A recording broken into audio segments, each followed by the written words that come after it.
We're just trying to close up the wealth gap. Get to this generational wealth, bet that.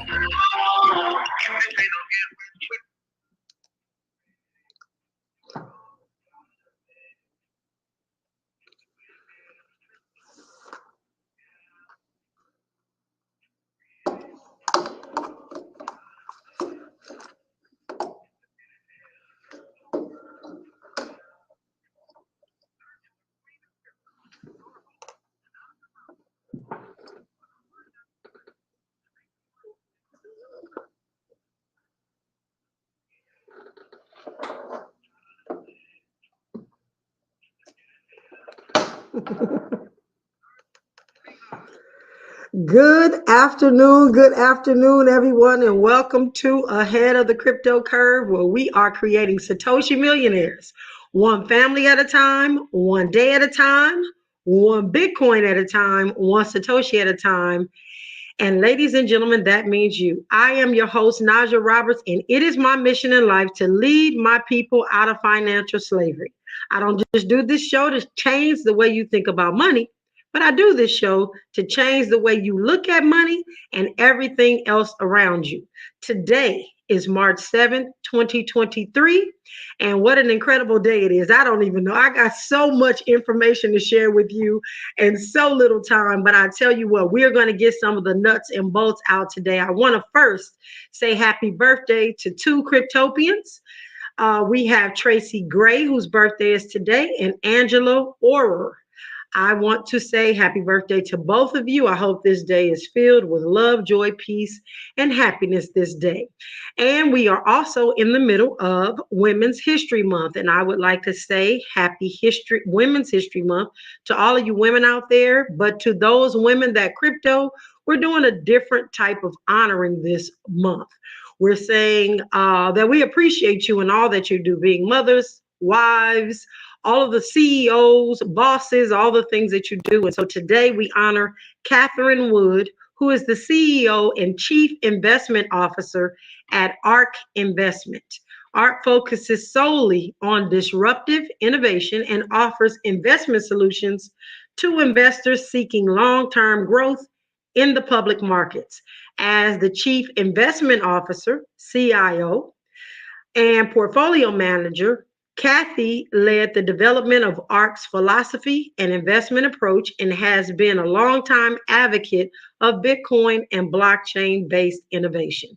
So again, to Catherine Wood, we say thank you for all that you do in this cryptocurrency space. And my quote today is very, very special. I woke up this morning, I got an email from Dr. George Fraser.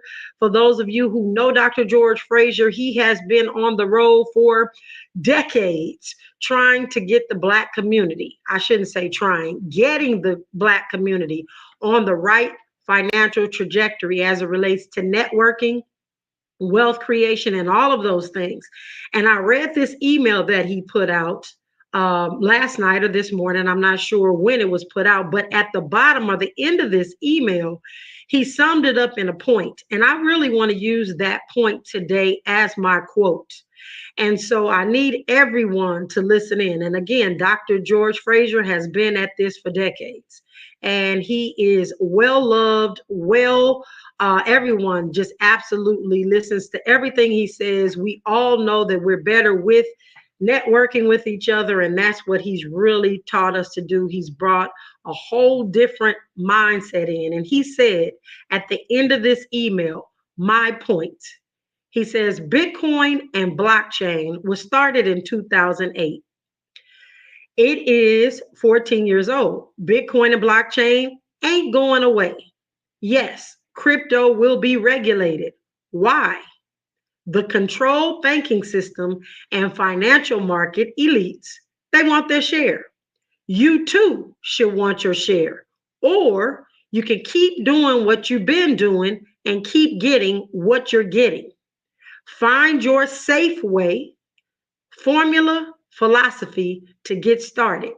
Then hang on for the ride. Remember, all equities markets started small, and the same way global real estate, stock markets, bonds, mutual funds, Forex, commodities, etc. Black folks must morph into thinking, managed risks, and intergenerational wealth. Proverbs 13:22 says, "A good man leaves an inheritance to his children's children. With gentle effect, I rest my case." G. And again, that came from Dr. George Fraser of Fraser Networks. And it was just an incredible quote that I wanted to do this morning in just kind of prepping everybody for what we were going to be talking about today. I told you all yesterday I would be going over some of the things that was happening with this war.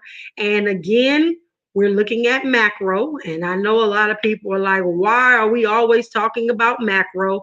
I want to tell you that a lot of the macro things we haven't been paying attention to are part of, it's not all, and I'm going to say a small part of some of the reasons why our community kind of lags behind because we don't pay attention to the bigger picture.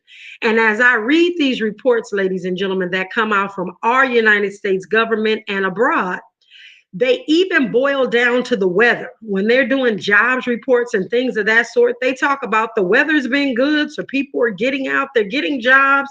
And as I've stated over and over again, they manipulate the numbers in order to get their agenda pushed.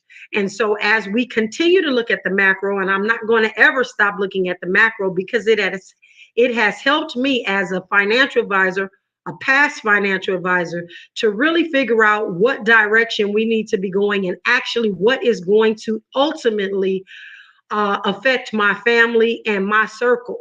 And so as I look at what is happening with the war, I told you all last year, really pay attention to this war between Russia and Ukraine. We're not picking sides. I don't care either way. It does not have anything to do with me either way. But the reason I said pay attention to Russia was because they pushed back against the United States and started using cryptocurrency to fund their war without utilizing the United States dollar, and said, so what? We can't use it. We have other means, which has never in the past happened with any country. So Russia was the first. And so now we're about a year and a couple of weeks into this Russia-Ukraine war. And we're seeing, I don't want to say that we're seeing that, that Russia's winning by any means. I'm not saying that. I am saying that we're being told what we're being told. And so I am now seeing this last couple of weeks where China is stepping up, and you should be seeing it too, because it definitely affects us. If you've looked at any products that you have in your house, most of the products, unless you're doing like we've been doing and starting to shop more and more Black, because there's all these fabulous websites where we can start to shop Black, but the majority of our products come from China. So again, the United States, unfortunately, is heavy on imports because we import from everybody. We don't really create anything here in the United States. And so with that being said, this war with Ukraine and Russia has started to inflate in a different way, a different direction that will definitely affect us here in the United States in more ways than one. And so today we were supposed to be talking about, and we will, we're a little short on time, but we're going to get through this, that China is making a big statement to the United States. And if you know anything about money or you're learning about money, war is inflationary. War causes inflation. And so if we are not already having like terrible inflation on all the goods and services that we're buying, groceries and those sorts of things, gas, we're anticipating that we're going to see more of the same, if not a little bit higher inflation. And the reason being, and there are several different reasons, but this is just a small one that I want to bring to your attention.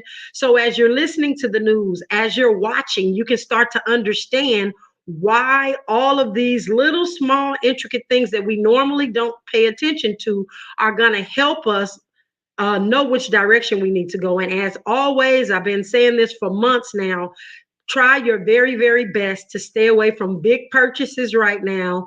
Hold on to as much capital as you can. Just do what you can do to be a saver and not a spender in these times that we don't really know what's going to happen. Again, this is the first time in history that other countries are bucking up against the United States in the way that we're seeing. So this war that that Russia is fighting with Ukraine has been stepped up because now China has come to the table and said, hey, we are going to war with Russia, meaning they're going to step in and they're going to supply Russia with some much needed aid in their eyes. And so, why is that? The new headlines, and again, you don't have to trust what I'm saying, check the facts. There's a headline over in China, there's a headline here in the United States that came from the Pentagon here in the United States that says China is going into war with Russia. And it further said that China will face consequences if it provides the lethal aid to Russia. And ladies and gentlemen, this is a really big deal. Again, never been done before in history. It is something that we really need to be paying attention to. So China potentially is going to help Russia. And China cannot let Russia get defeated, because how in the world are they going to get any of the commodities that they need? Right now, China is buying natural oil and gas and minerals and all these things from Russia. So if Russia's defeated, then China is defeated, because what we do know is that China already has some sanctions. We have stopped them from getting, or the ability for them to get, microchips. And they just really know that if Russia fails or falls, they are on their own and they don't want to be in that situation. So people that have been their enemy are now their friends, and people that were friends are now enemies. Like, things are changing in a big way. And so our secretary here in the United States, Anthony Blinken, said for the first time that the formal hit will be financial sanctions. And because we're talking about money on a bigger level, and we are definitely understanding that all of this inflation and all of these things that are happening actually trickle down to the American people. If we know better, we do better. And now we are at the point where a lot of the US investors that have invested in China, and it doesn't probably matter to a lot of you right now, but individuals that have invested in China, what we are being warned is that if you haven't already got your cash out of China, you probably won't get your cash out of China. That causes a strain on individuals that thought they had income coming in and several other things from China, as they've had for many years, many families that have been doing business. I know personally several people that do fashion business in China. They're having different things made and all of those things over in China. That's absolutely going to stop here, looks like, in the next couple of weeks. And so this is a disruption to the supply chain. Again, America imports a whole lot of things from China. And if we continue to disrupt what is actually going on as far as telling them that we're sanctioning them, it's going to disrupt our supply chain. And who ultimately pays for that breakdown in the supply chain is us in our communities, because we definitely know history does not change that. Unfortunately, we get kind of the tail end of things, the worst of the worst, unfortunately, in some of the stores and some of the things where we need goods and services, or even it's just so many things that it's really going to affect. And so we just need to really pay attention to this. And as I am talking with other individuals, again, I am really engulfing myself in communities that are talking about survival of the fittest in their communities. And they're talking about how they are saving and investing, but how they are storing and preparing for hard times. And one of the things that we've been in communication with them about in the last week or so is actually starting to buy supplies that are non-perishable. Ladies and gentlemen, rice is a staple. I am on some of the calls where they're talking to their communities about going out at least once a week when you're doing your regular grocery shopping and getting that 25 pound bag of rice, getting that 25-pound of beans. And not that you may need it this month, or next year, but to have it because it's non perishable, because they know that something is going to happen, because the government is going to need to print more money. But we're under pressure right now as far as our monetary system is concerned because of all the things that are going on. On top of all of that, China just actually published a periodical for everyone to read, and it came from their Ministry of Foreign Affairs. And ladies and gentlemen, this article is pretty interesting. And I need everybody to know, like, this is unheard of that we would be reading an article that China has put out about the United States. And again, it came from their Ministry of Foreign Affairs. It is very long. But what I was able to do was actually pull out a couple of excerpts so that we can understand how serious things are getting, because this is a big deal. They're saying that America is responsible for interfering with all of these other country elections.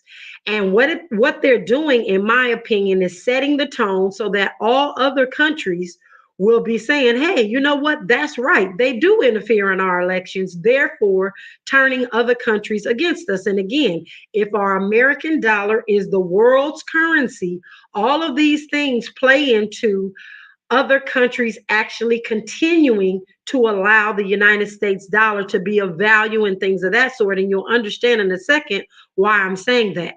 They've also said, again, and I quote, United States money is a worthless piece of paper, was designed to plunder nations. Ladies and gentlemen, the Chinese government actually said this in their document, and it's going around the world, and other countries, I shouldn't say people, other countries are looking at this and saying, wow, this is again the first time anybody has said these things are bucked up against the United States, and our dollar is under stress right now. And so if you wonder where I'm going with this, ladies and gentlemen, I have been saying, as well as the cryptocurrency industry, that our dollar is having some major problems. Of course, them not going to be, I don't know if they're going to print it or not. We're going to find that's going to hurt all of us if they do begin to start printing money again. But they said the United States dollar, again, and I quote, is the main source of instability around the world because of what they feel that the dollar is being devalued. And so we've got to pay attention to these things. They said that they're bucking up against the United States because it cost the United States 17 cents to make $100 bill. Now, I need you all to understand what I'm saying here in this, and this is learning of a new vocabulary word, even for me. It's called synergy. Synergy. And you need to probably look it up, but it's spelled Seignniorage. And for those of you that are going to hit the playback, you can look it up. And that word, again, pronounced signage. And then I'm maybe even saying it incorrectly, and I've tried it a couple of times, but it's profit made by a government by issuing a currency. And so what we haven't paid attention to is that the United States government makes $100 bill for 17 cents, and then they go and sell it to other countries, and the countries have to come up with $100 to pay for that $100 bill that only costs 17 cents. So we've been making money off the backs of other countries actually buying into and paying for our $100 bills. And China is saying enough is enough. We're done with that as well. And so there are going to be, of course, ramifications for China saying and doing all of these things. And again, I really feel as though ultimately our communities are going to start seeing higher prices and different things that are going on. And so it is really my goal to make sure that we are all paying attention to what's happening in the macro.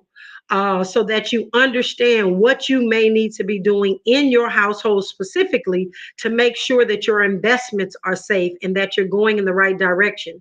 So, when we come forward after news, sports, and traffic, I'm actually going to get into just a little bit about what I feel is a little bit safer than other things right now in these times, because again, things are changing. I have to continue to say I'm no longer a financial advisor on purpose, and I want to make sure that our community has the best opportunity to pay attention to all the warning signs and see what we need to be doing as we move into this new digital space, because it is coming. So when we come forward, we will get into the cryptocurrency conversation, because there was a letter that just came out from our government about the new central bank digital currency. With that, when we come forward, this is KBLA Talk 1580.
right, welcome forward. Welcome forward. I have so much to talk about. I tell you, let me just say this. We're going to get into the price of Bitcoin, which we don't really worry about because it can go up or down. We just know that this technology is phenomenal and it is going to serve us well very, very soon. But again, 5 to 10 years is what we're looking at. But I want to share with each and every one of you that the United States Treasury actually introduced CBDC's working group and the digital dollar, and they're talking about this thing that I taught you all about last year, and it was called Fed Now, FEDNOW, and that service is about to be launched. And so they were working on kind of pilot programs and things have been going on in the background very quietly. Ladies and gentlemen, the digital revolution is here. In fact, today I have on my sweatshirt that says the revolution will be digitized. And if this article that I'm about to tell you about does not help your brain connect with the fact that we are going digital in this United States, whether we like it or not, even with the printing of dollars that needs to happen, there are all these different entities trying to make sure that their agenda is met and that everything finally comes to a perfect head. But I don't think it's going to come to a perfect head because we are being too displaced. The United States has been used to controlling and running everything in this world, and those parts are falling apart, which is what I just shared with you the first part of the hour. And then we've got them trying to implement this central bank digital currency so they can keep up with digital innovation. And then we've got the group that is focusing on trying to regulate this industry called cryptocurrency, that they're able to regulate every single coin pretty much except for Bitcoin. But they can mess with those payment rails, meaning how you get into Bitcoin. And these other coins, they can just cut them off when they want to. I'll just say it that way. So when we're thinking about safe and strategy and playing chess with our money, again, I am in no way saying to anyone that all of your portfolio should be in Bitcoin, but you should be adding some Bitcoin to your portfolio. So keep doing everything that you've been doing. Just add a teeny bit of Bitcoin to your portfolio. If it's $10, $6, $100, just do that. But the United States Treasury Department released their comments from what they call their Undersecretary for Domestic Finance, named Nellie Lang. I believe that's how you pronounce it. The next steps to the future of money and payments. That's the title of this document. They are addressing CBDCs, central bank digital currency, and the approach the American government is taking to their potential implementation. The original Treasury report that was released back in September 2022. We talked a little bit about that, but it described the formation of a CBDC, central bank digital currency, and a working group that would advance the work on CBDCs. So you all remember I told you they started this pilot program. The pilot program is now over, and so now they're coming back in to talk to us about their findings and what they're going to do. And to give you a sense of how they're pursuing this work, this person named Lang, again, I don't know if Nellie, I should have looked it up if Nellie is a woman or a man, but Lang is actually saying that they will describe their approach to thinking about central bank digital currencies, the options that we will have, and who is actually going to regulate it, the policy questions, and all of those sorts of things.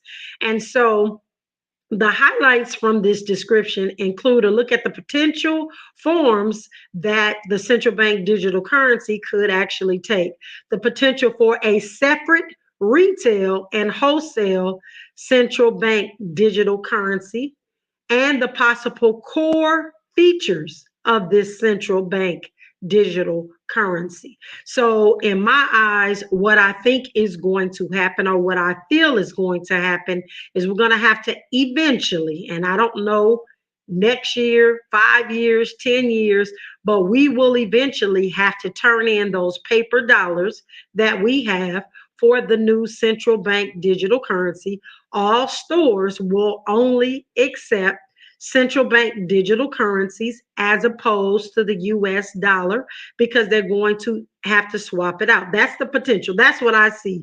That's how I think that this is going to roll out after some major catastrophe with the banks, where they're going to say, for our own good, we need to get into this digital space. Again, giving them control over everything as it has always been. So, and this is the potential of the US central bank digital currency, if one were created, would best serve the United States by being something that is intermediated. So again, we're going back to the situation we're in right now, where the Federal Reserve Bank is no more federal than Federal Express.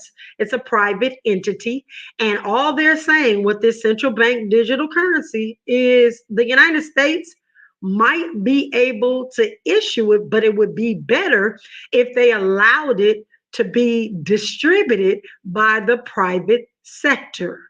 It would offer accounts and digital wallets to facilitate the management of the CBDC, central bank digital currency, holdings and payments. So, ladies and gentlemen, in terms of technology, a retail central bank digital currency might involve a different architecture compared to a central bank digital currency that is intended solely for wholesale use. And when I say wholesale, or when I read wholesale, I know that they're talking about government issue, right? And so, as we're looking at this thing, this is nothing more than what we already have, that they're suggesting that we do, as far as a private entity controlling all the money that comes in or out of this country. And so it says the Treasury release remarks suggesting that the central bank digital currency may well come on the backs of private entities with major incentives for participation. The United States has gotten serious, and I will tell you, this is a quote. This isn't me giving you my opinion.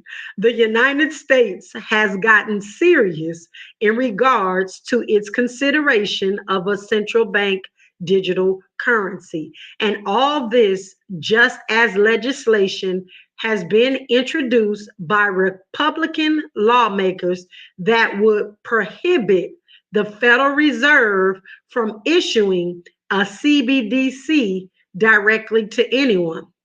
So, again, Federal Reserve, private entity, the government is saying, we don't want you to issue a CBDC to anyone. We want to be the ones to do it. However, they're getting pushback because those individuals that just completed the pilot program, who again are tied to the Federal Reserve Bank, are saying, no, this needs to be private. We're going to eliminate or alleviate your stress, United States government. We are going to indicate to you that you should allow us to issue this digital currency to everybody in the United States. We're going to do this fairly, and we're going to make sure that everything is in place. So when we come forward, ladies and gentlemen, we're going to finish this conversation, because you do need to know what the end of my observation is for this central bank digital currency as it relates to this article. When we come forward, this is KBLA Talk 1580.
welcome forward. So let's finish up this article really quickly and my picking apart of it. And it just basically, the remarks in this article and all of the above just really describe how many central bank digital currency options there are and what the many directions the government is going to take. Another one being offered or thought about in is the real-time payment system. One of the things that cryptocurrency seeks to solve, specifically Bitcoin, is peer-to-peer payments 24 hours a day, 7 days a week, 365 days a year without having to ask an intermediary. And so the banks, we know that that's where they stand. They're the intermediary. And so if we could get rid of them, it could save us a lot of fees. Now, there's this thing called Fed Now. They've been trying this program out for the last year. Some of you may have heard of it because you were listening to me last year. Some of you, this is new to your ears. Fed Now is a service that was piloted for a year, which was designed to allow near instantaneous retail payments on a 24/7, 360-degree basis. But they still have not eliminated the problem of them being in the middle of all your transactions, collecting money as they do it, and telling you where, how, and when you can send money to people. So that kind of negates the whole reason for cryptocurrency, Bitcoin specifically, in the first place. And so this is going to be done as a interbank settlement. And so this would actually differ from CBDCs. And again, that's central bank digital currency in the way that it would be utilized as an existing form of central bank money versus the new form of central bank digital currencies that would be introduced. In addition to all the other potential new sets of what we call payment rail. A payment rail is PayPal, Venmo, Cash App, Apple Pay. Those are payment rails. So they're trying to come up with all these new ways to really circumvent the banks. But the banks are saying, hey, we need our hand in this. So we want to be the one to issue the central bank digital currency and all of those things. So all of that has to be warned to each one of you just to see what's going to happen. But give us the opportunity to really get our ducks in a row, because what we do know is it's coming. We don't know really what the consequences are going to be. But we do know that it's coming. So regardless of the path that the Treasury takes, new payment systems, ladies and gentlemen, are on the horizon for the United States. We will be a digital economy sooner than later because this is happening. And so again, as we think about our grandparents and our uncles and aunts, those who keep money under the mattress or somewhere in the house because they don't trust the banks for whatever reason. And I know several people, especially throughout my life, I wondered why a lot of people didn't bank for one reason or the other. And again, everybody has their reasoning, but they're going to be able to eliminate the non-trust in the banks, because if you have to trade in your dollar in order to be able to utilize it, and I'm sure there's going to be some stores and some individuals that still take those dollars in, but once this digital revolution actually takes foothold, when you turn that dollar in, they're obviously at the store when they turn it into the Federal Reserve Bank through whatever banking institution that they're working with. Those dollars won't be reissued. You're going to have to take them in a CBDC. They're going to know within seconds, which they kind of sort of already do. They know where you're spending, no matter if you're using Visa or MasterCard, they know where you're spending anyway. But if you have cash, they can't really keep up with where you're spending.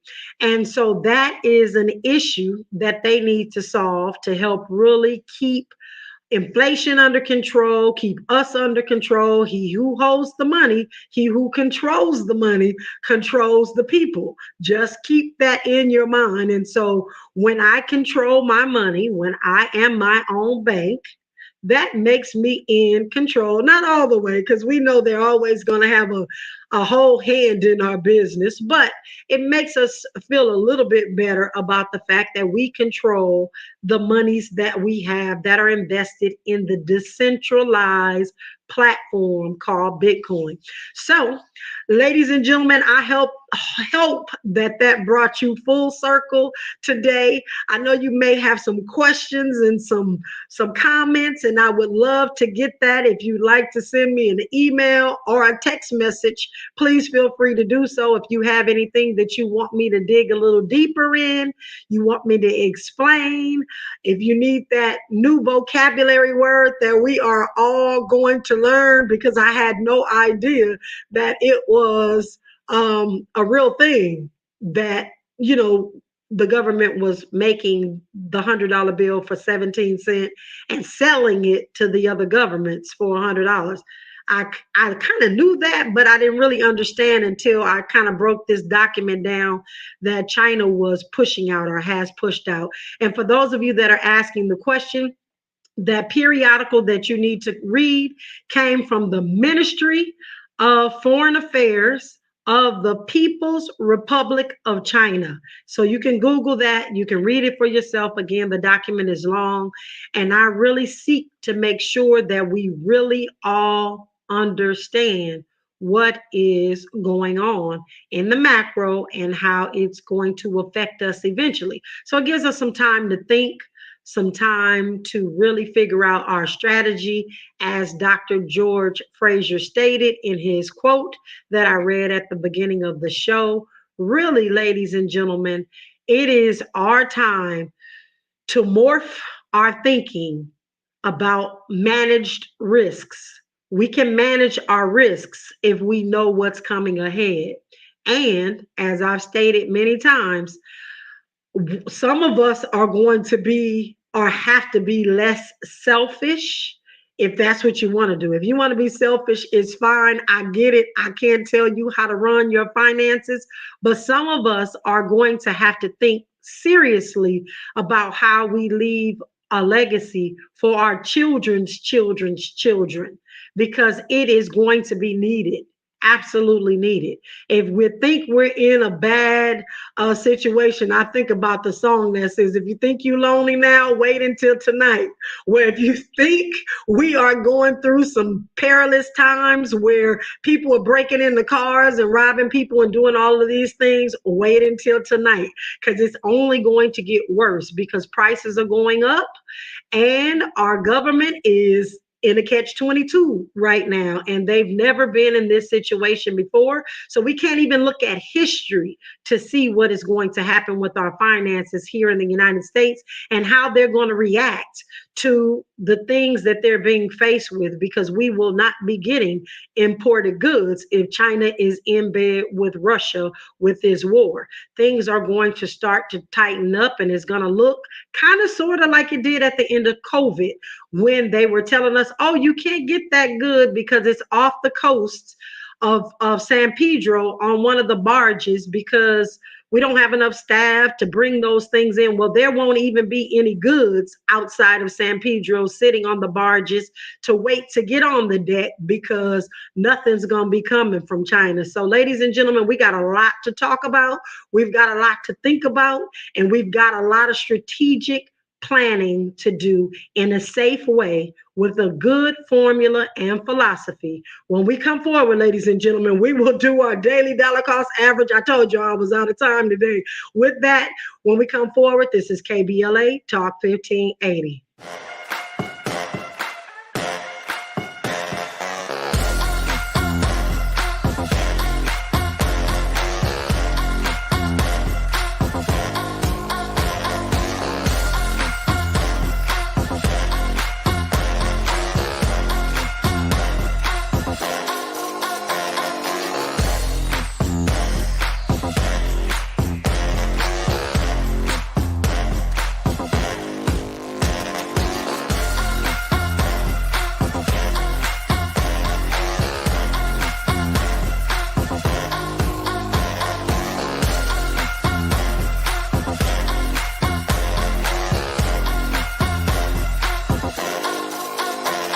All right, welcome forward. We are just going to jump into it. So, ladies and gentlemen, it's time for us to do our daily dollar cost average. I didn't even get to tell you all the price of Bitcoin today.